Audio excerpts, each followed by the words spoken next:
I take refuge in you, Lord. Please never let me be put to shame. Rescue me by your righteousness. Listen closely to me. Deliver me quickly. Be a rock that protects me. Be a strong fortress that saves me. You are definitely my rock and my fortress. Guide me and lead me for the sake of your good name. Get me out of this net that has been set for me, because you are my protective fortress. I entrust my spirit into your hands. You, Lord, God of faithfulness, you have saved me. I hate those who embrace what is completely worthless. I myself trust the Lord.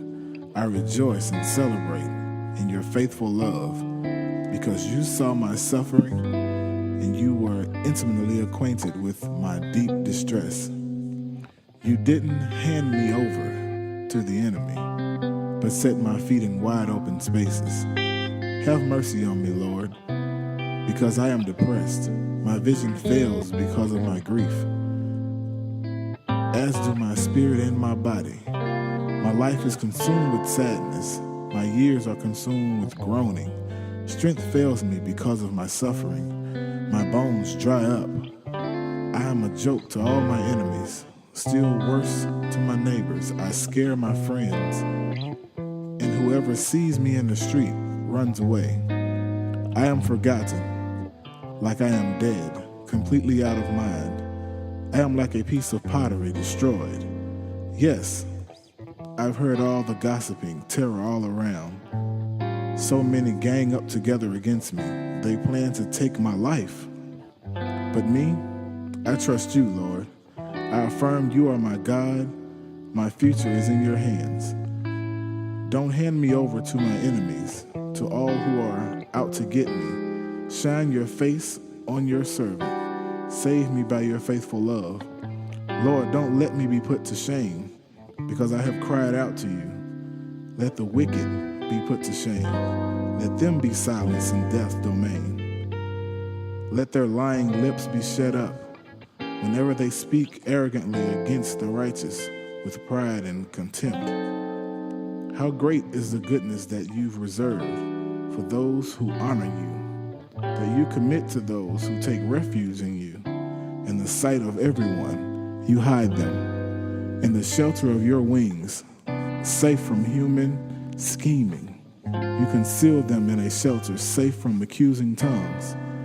Bless the Lord, because he has wondrously revealed his faithful love to me. When I was like a city under siege, when I was panicked, I said, cut off from your eyes. But you heard my request for mercy when I cried out to you for help. All who are faithful love the Lord. The Lord protects those who are loyal, but he pays the proud back in the fullest degree. All you who wait on for the Lord, be strong and let your heart take courage.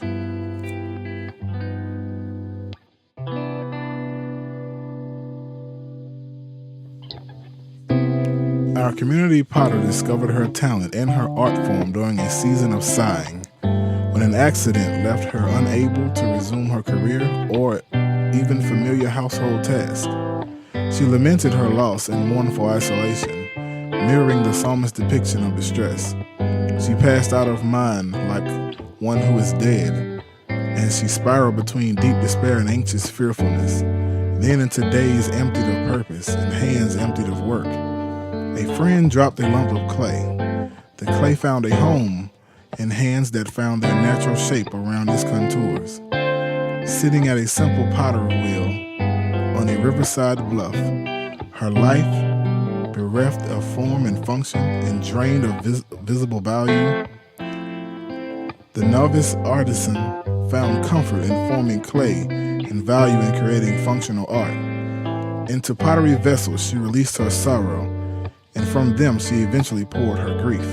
As she worked, the potter remembered her home in the great potter's hands and returned to its sanctuary. Gradually, the great potter's steadfast love repaired her broken heart and refashioned her shattered mind. Over time, the shining face of the Holy holy polished dullness of her lament into the luster of new creation. How often, says the potter today, we whine as we're broken, reshaped, and fired in life's kin, regretting that all the while we're in God's hands. Like the psalmist as he faced sorrow and scorn, and Jesus as he faced death on the cross. We find rest in remembering whose we have always been.